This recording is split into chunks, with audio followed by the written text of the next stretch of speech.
This episode is brought to you by Voco Hotels by IHG, where you should prepare to be charmed. From Chicago to Myrtle Beach to Saranac Lake, each Voco in the U.S. has its own local flavor and unique detail. Our hosts welcome you with little extras, and you'll find rooms for catching up on me time and full-service bars and restaurants that are perfect for us time. Come on in and live the Voco life and book your next stay at vocohotels.com. VOCO hotels.com.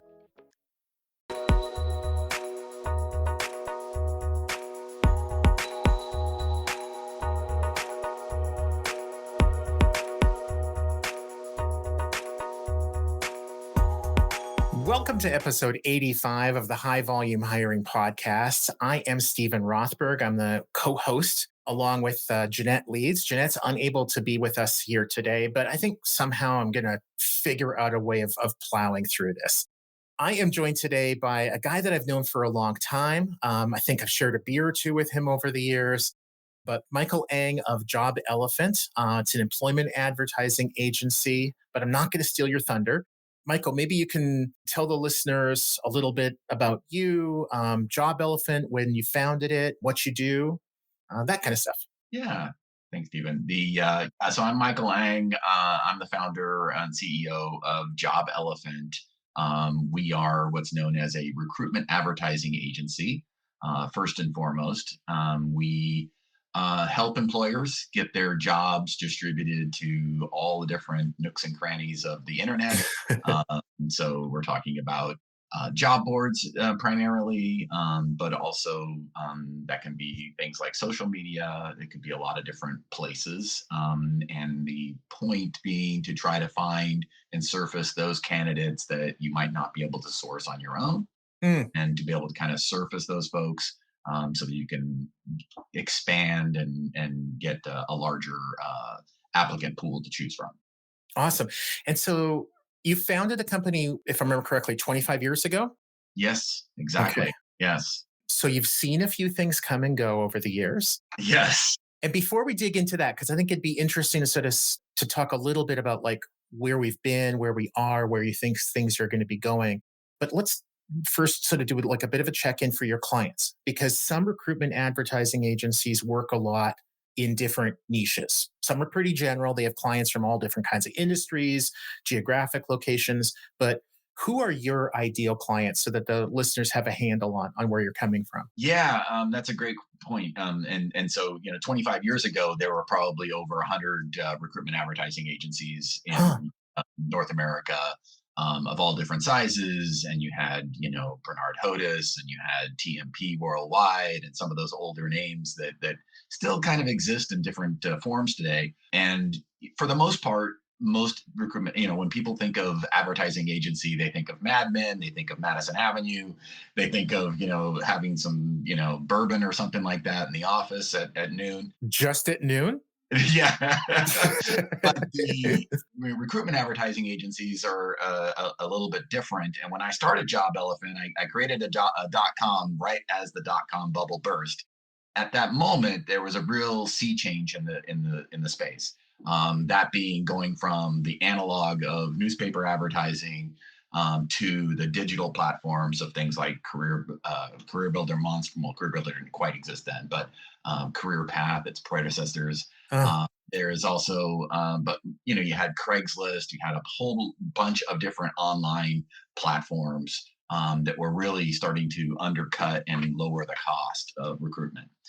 So those really expensive, $25,000 Sunday newspaper ads that you remember, those days are long gone.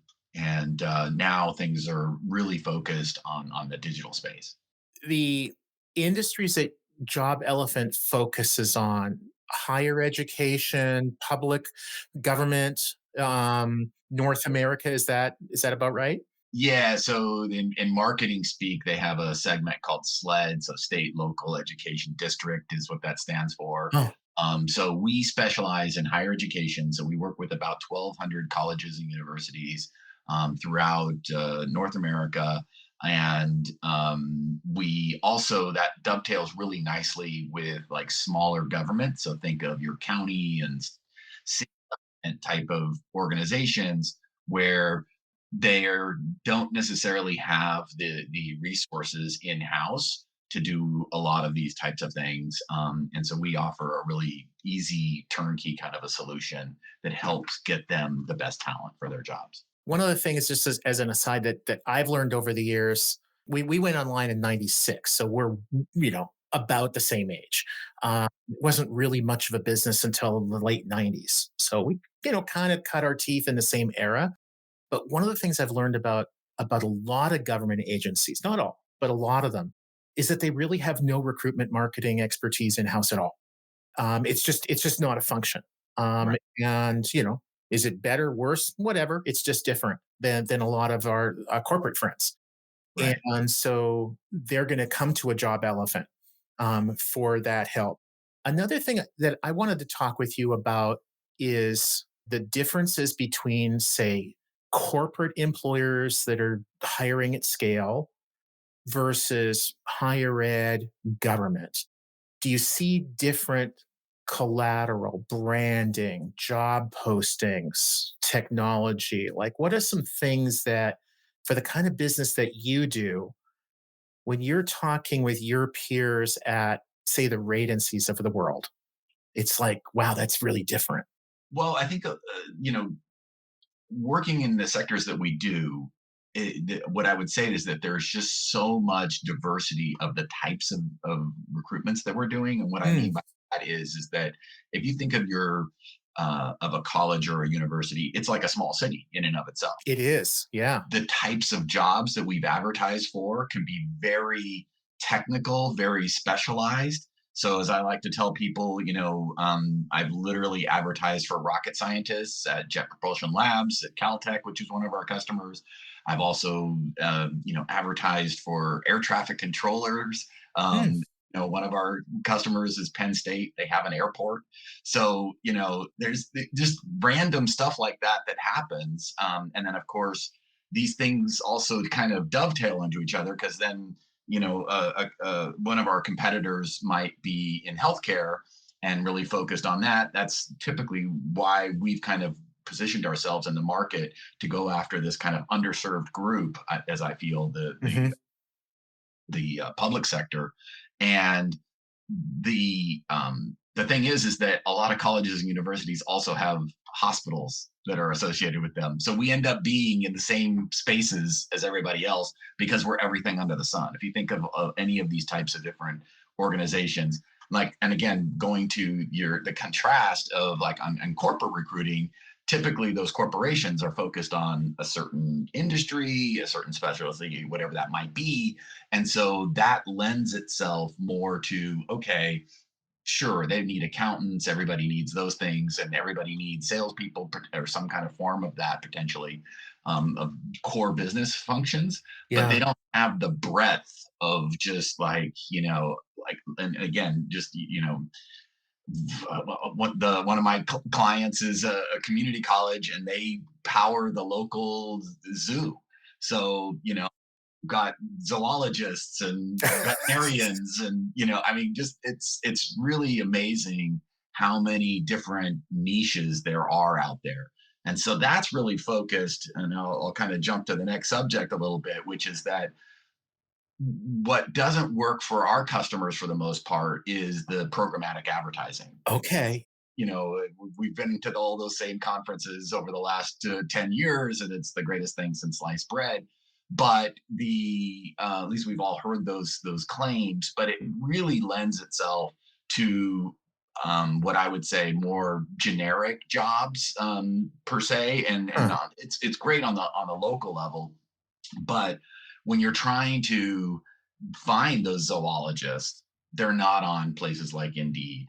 They're just not, and they're not looking there necessarily, but they're a member of some society or association. And typically those different organizations have their own niche job boards. And so I look at Job Elephant as being a completely different side of the equation. So I think somewhere in the neighborhood of half of all recruitment advertising dollars are spent on programmatic, but that means that the other half is not.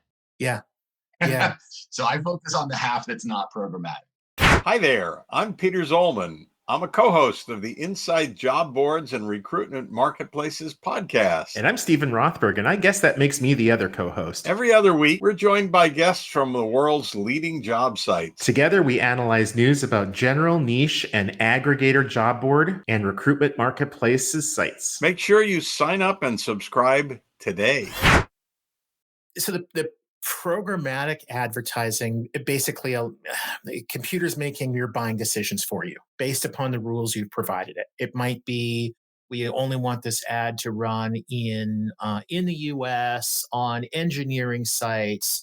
Maybe it may, and not necessarily, but usually coupled with performance priced, cost per click, cost per application. So shifting from programmatic, which is not overwhelmingly dominant on the corporate side, but it is massively important on the corporate side to high volume hiring. Mm-hmm. You're hiring 100 people. It's almost a given that at least a part of that is going to be programmatic. And it might be done in-house directly with your own team. It might be through an ad agency or an RPO or something like that, but it's there. Sure. I hear from you, not so much on your side. What about cost per click, pay per application? Some of the performance-based pricing is that the same? Is that rare for your clients, or is that different? We work with all the players that, in the space. And so we can do all those programmatic things as well. I just would say that the underserved part of the space right now is still on the traditional duration-based job postings, because that is going to be that's a pool that is just underserved. One of the things about programmatic that I think that you would agree with is that everybody's fishing in the same ponds. There's only a certain set, and they're all chasing each other's tail. And so that lends itself to, like, I don't know, there's at least 100 or so different job boards that are part of these networks and things like that. Mm-hmm. Our network is about 25,000 different media sources. So we're talking about super hyper localized, hyper niche markets that are just not part of any of those programmatic buys.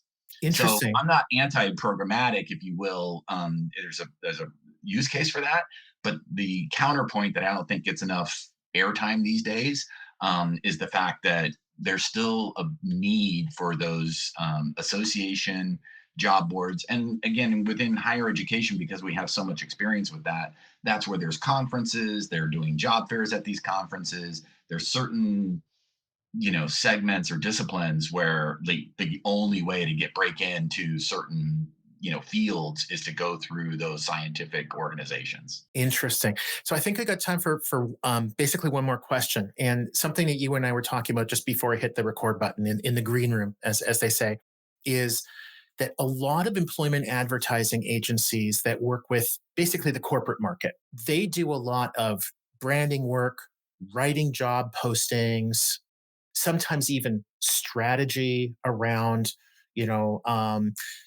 this employer just closed a factory in such and such a town. And so there's that workforce planning. You're looking to open up a factory.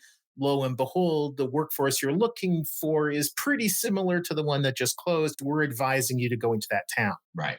I'm kind of hearing from you, not so much on with your clients. That would be a key differentiator. Correct. Well, one of the things we've invested heavily in technology over the last 20 years or more, and been tracking all of our advertising. And because we've got such a foothold within certain segments, again, the municipalities, the county governments, and higher education, and specifically, we've seen a lot of things, and we have our own, proprietary data on this. If you're trying to hire, some very specialized position, we've got most likely, an astrophysicist, for example. We've advertised for that before, and so we know what worked, what didn't work. So we actually built out our own algorithm so that we can bring to the customer, okay, of those 25,000 different media sources that Job Elephant, anything under the sun, essentially, we can now tell you, here are the top 5 places to advertise. Interesting. So maybe another topic for another day. but maybe we'll sit down for a bourbon at lunch, pretend we're both are cast members of Mad Men, and talk about whether, in fact, you aren't doing programmatic, because that, to me, sounds like a very in-house programmatic product that would be of no interest to most corporations, but of massive interest in the public sector. Exactly. And I think it's still early days. We didn't touch on, a lot of things. One of the other analogies, since you brought up Yeah, newspapers are gone. If you remember back then, Stephen, yeah, that you had any job that had anything to do with computers, it went in the keyword computer. yes.